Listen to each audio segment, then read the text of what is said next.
amanhã o precisa marcar gols. No plural, Pance, boa noite. Boa noite, Léo, Simões, Rubem Júnior, com as informações daqui a pouco do Remo, quem nos acompanha aqui na turma do Bate-Bola. Pois é, Léo, porque se a gente for fazer ali a combinação de placar, 2-1 é pênalti. 1-0, pênalti também. Se o Cruzeiro vence por 2-0, por exemplo, consegue essa classificação, 3-0, enfim. Tem que ter mais de 2 gols de diferença para esse confronto que vale 3 milhões de reais na conta do Cruzeiro, num total de 8 se a gente pegar até essa terceira fase da competição e mais do que isso, chegar também às oitavas de final da Copa do Brasil. Por isso, um trabalho hoje também em campo, de pontaria, trabalho com os jogadores de frente, setor ofensivo sendo bem acionado pelo técnico Paulo Pessolano. Mas o setor ofensivo não é a preocupação do técnico Paulo Pessolano. Inclusive, os jogadores também cobrando pênaltis, né? Fazendo essas cobranças de pênaltis, porque é um resultado que o Cruzeiro não pode deixar de pensar que é uma possibilidade. O Cruzeiro quer vencer, quer fazer os 2 gols de diferença, mas pode acontecer. Mas o setor ofensivo não é o que preocupa o técnico Paulo Pessolano.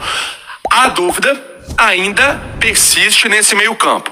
E eu explico. Porque o Fernando Canezin é um jogador que seria prematuro colocar logo de cara, né? Jogador que ficou de fora, desde o jogo contra o Bahia, fez esse trabalho de prevenção, depois de se recuperar, e aí não é só pegar e colocar o jogador em campo, tem todo um trabalho da fisioterapia com o departamento médico. O Neto Moura tá fora.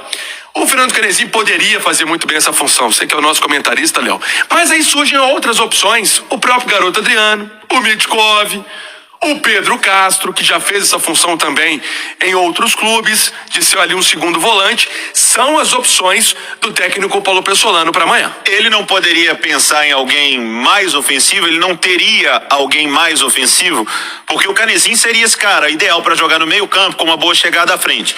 Mas como ele tá voltando de lesão, não tendo o Neto Moura, que seria o companheiro do William Oliveira ali no meio campo, jogando com os 3 zagueiros, ter o João Paulo, por exemplo, pode pintar ou não? Ainda não. Não, o João Paulo, hoje ele apareceu na toca, foi uma boa notícia, Léo, foi até bom se antecipar, que daqui a pouco falaria disso. Ele tá no processo de fisioterapia, passou pela cirurgia recentemente, né? Foi no sábado sem ser o passado o outro, o retrasado, mas ainda em fisioterapia, sem condição de jogo. Alexandre Simões, qual seria a melhor alternativa? Porque, pelo que o Paulo Pessolano tem mostrado, o Mitkov tá ganhando muitos minutos com ele, né? Aparecendo nos jogos do Cruzeiro. O Pedro Castro chegou com um belo cartaz depois de uma grande temporada no Botafogo, mas pelo jeito não está tendo muito cartaz com o professor. Qual seria a melhor alternativa para o Cruzeiro, não tendo o Neto Moura e ainda não podendo contar com o Canezin 100%? Olha, o Léo, pela liberdade que o Pessolano dá aos laterais, eu acredito que ele vai colocar outro volante.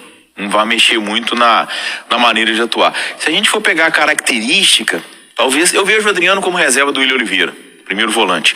Aí ficaria uma briga do Pedro Castro, que eu acho até que tem mais qualidade, mas não é tão intenso, não é tão regular.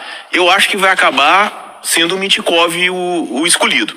Se não tivesse machucado, né, o Canezin com certeza seria o titular, formaria essa dupla aí com o William Oliveira. Mas eu acho que vai acabar sobrando pro Mitkov mesmo a chance de participar desse jogo contra o Remo, porque os laterais ficam muito liberados, né, o Bidu principalmente. Então eu acho que ele tem que jogar com 2 volantes nesse esquema dele para poder não correr o risco de perder o meio de campo ali, porque é um setor muito importante. E essa briga pela lateral esquerda, Pance, parece que o Bidu agora é que tá com mais moral com o chefe, né? Porque o Rafael Santos vinha jogando bem.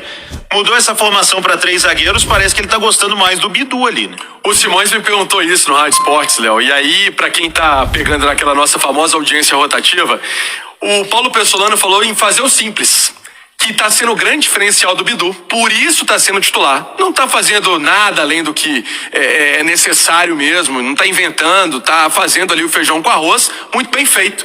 E por isso o Bidu tá ganhando essa confiança do técnico Paulo Pessolano. Agora é interessante a gente analisar essa trinca de zaga do Cruzeiro. O Brock fecha mais pelo lado esquerdo, o Zé pelo lado direito e o Lucas Oliveira fica mais à frente da zaga, né? Como se fosse mais um de sobra ali, mais no meio da área.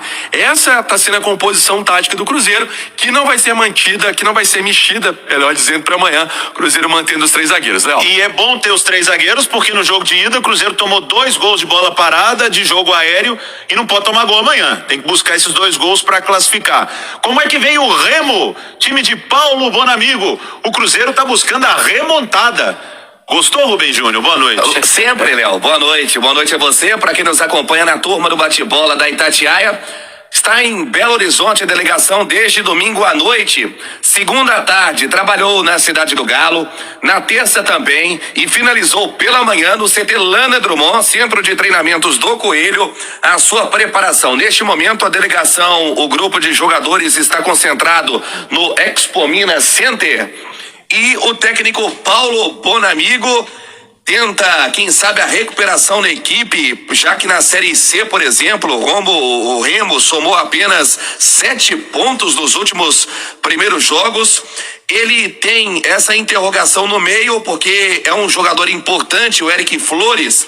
Perdeu o pai ontem, seguiu para o Rio de Janeiro para acompanhar o velório. Ainda não se sabe se ele vai reunir condições, até mesmo a questão psicológica do atleta para entrar em campo contra o Cruzeiro. Tem também um pacotão de desfalques, Ricardo, Luz, Rony, ambos laterais direitos com lesões na coxa direita. Aí tem que improvisar na ala direita o Kevin. Tem também o Renan Castro, lateral esquerdo, em recuperação de uma cirurgia. Neto, atacante, em recuperação de um corte na perna. Rodrigo Pimpão já atuou pelo Operário na Copa do Brasil e não disputa o jogo. Então um Remo que está se desenhando para amanhã, com Vinícius, Kevin improvisado, na zaga Daniel Felipe, Marlon e pela esquerda Leonan, jogador